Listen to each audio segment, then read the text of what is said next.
अस्सलाम वालेकुम। मैं कहना चाहूँगा कि हमारे कोयटा में जो भाई हैं बहनें, उन्हें ये ना लगे कि वो अकेले हैं। हम उनके साथ है, पूरा पाकिस्तान उनके साथ है, ठीक है।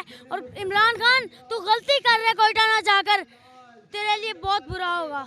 मेरी इमरान खान साहब से अपील है कि वो कोयटा जाएं और वहाँ के मज़लूमीन की दादरसी करें।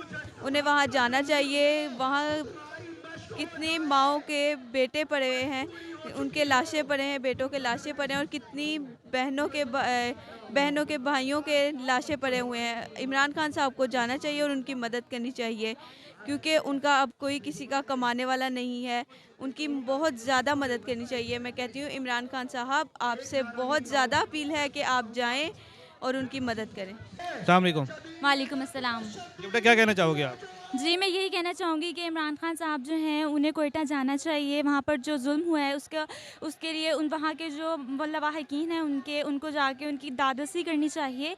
इमरान खान साहब को चाहिए कि वो हमारे शियों की वजह से ही जो सियासत में आ चुके हैं, उन्हें चाहिए कि हम शियों की जो है इस जो हम लोग इस एहतजाज करें यहाँ पे इकट्ठे होकर कोयटा के लोगों के लिए, उन कोयटा के लोगों की मदद करें, जाके उनके साथ ताज़ियत करें, उनके दुख में शरीक हो जाकर।